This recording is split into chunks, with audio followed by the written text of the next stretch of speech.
कौन से रिश्तेदार को ज़कात दे सकते हैं? ज़कात अपने रिश्तेदारों को देना जायज़ है, खुसूसन इन रिश्तेदारों को जो गरीब हैं लेकिन इनके बेटे मौजूद हैं। ये पूछा है जी साजिद साहब ने अमेरिका से। देखिए, ज़कात हर उस शख्स को दी जा सकती है जो गरीब है, साहिब निसाब नहीं है। साहिब निसाब ना होने का मतलब ये है कि उसके पास 52.5 तोला चांदी, जो पाकिस्तान में तकरीबन 40-50 हज़ार के दरमियान उसका रेट चलता है, इस चांदी के बकदर उसके पास कैश अमाउंट ना हो, गोल्ड ना हो और सिल्वर ना हो, या इजाफ़ी प्रॉपर्टी का मतलब एक तो रहने का मकान है, इस मकान के अलावा ऐसी प्रॉपर्टी जो इस्तेमाल में नहीं है। दुकान के अगर किराए पर दी हुई है तो वो इस्तेमाल में प्रॉपर्टी है, वो निसाब में शामिल नहीं होती। यानी वो चीज़ जो इस्तेमाल में नहीं है, पूरे साल इस्तेमाल में नहीं आती, तो ऐसी तमाम चीज़ों की यानी 5 चीज़ों की वैल्यू लगाई जाती है। सोना, चांदी, तिजारती माल, वो माल जो बेचने के लिए ख़रीदा हो, और कैश अमाउंट, और 5वीं चीज़ वो चीज़ जो इस्तेमाल में ना आती हो, पूरे साल इस्तेमाल में नहीं आ रही। तो ऐसी 5 चीज़ें या पाँचों का मजमूआ या इनमें से कोई एक चीज़ भी अगर 52.5 तोला चांदी के बराबर पहुंच जाती है, यानी 40-50 हज़ार की मालियत के पास किसी के पास अगर है, तो आप उसको ज़कात नहीं दे सकते। तो अगर किसी के पास इससे भी कम मालियत की ये 5 चीज़ें हैं तो फिर उसको ज़कात दे सकते हैं।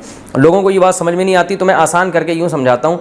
भाई, जब आप किसी को ज़कात देने जाएँ तो थोड़ी सी ये तफ्तीश कर लें, उससे पूछ लें तुम्हारे पास गोल्ड तो नहीं है, सोना तो नहीं है, क्योंकि सोना जिसके पास होता है तो आम तौर पर इतना होता है कि वो सोने के अलावा भी चीज़ें होती हैं और वो 52.5 तोले चांदी के बराबर पहुंच जाती हैं। तो लमसम इस तरह अंदाज़ा लगा लें, भाई सोना तो नहीं है, भाई तुम्हारे पास सिल्वर यानी चांदी तो नहीं है, यार कोई प्रॉपर्टी तो नहीं है जो इस्तेमाल में ना हो, कोई जो है वो लेके डाला हुआ हो, कोई प्लॉट इजाफी कि जी बाद में उस पर मकान बनाएंगे, ऐसा तो कुछ नहीं है, या कोई ऐसा सामान तो नहीं है घर में जो पूरे साल इस्तेमाल ना होता हो, कीमती सामान।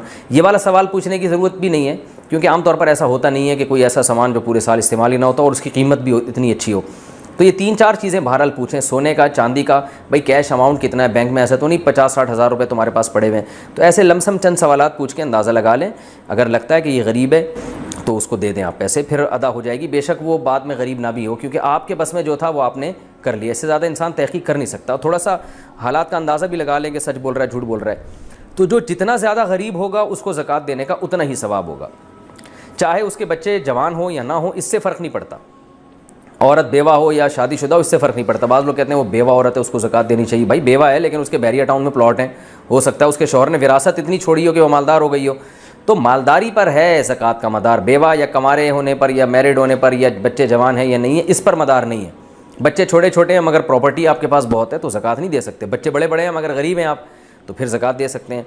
तो ज़कात का ताल्लुक़ है मुस्तहिक़ होने से, मुस्तहिक़ को तलाश करके दे दिया करें। रिश्तेदार को देंगे तो हदीस में आता है दुगना सवाब है, एक रिश्तेदारी जोड़ने का और एक ज़कात देने का। और रिश्तेदार को देते हुए ये बताना भी ज़रूरी नहीं है कि ये ज़कात है, बल्कि किसी भी गरीब को दें तो ये बताना ज़रूरी नहीं ज़कात है, दिल में ये नियत करें कि ये ज़कात है। उसको आप गिफ्ट कर कह के दे सकते हैं आप उसको। अलबत्ता रिश्तेदारों में अपने माँ बाप, अपने दादा दादी, नाना नानी, इनको ज़कात नहीं दे सकते। अपने बेटे बेटियाँ, पोतियाँ, पोते, नवासे, जो भी आपकी औलाद है उसको भी ज़कात नहीं दे सकते। ये 2 रिश्तेदार, शौहर बीवी को, बीवी शौहर को ज़कात नहीं दे सकते। इनके अलावा सबको ज़कात दी जा सकती है।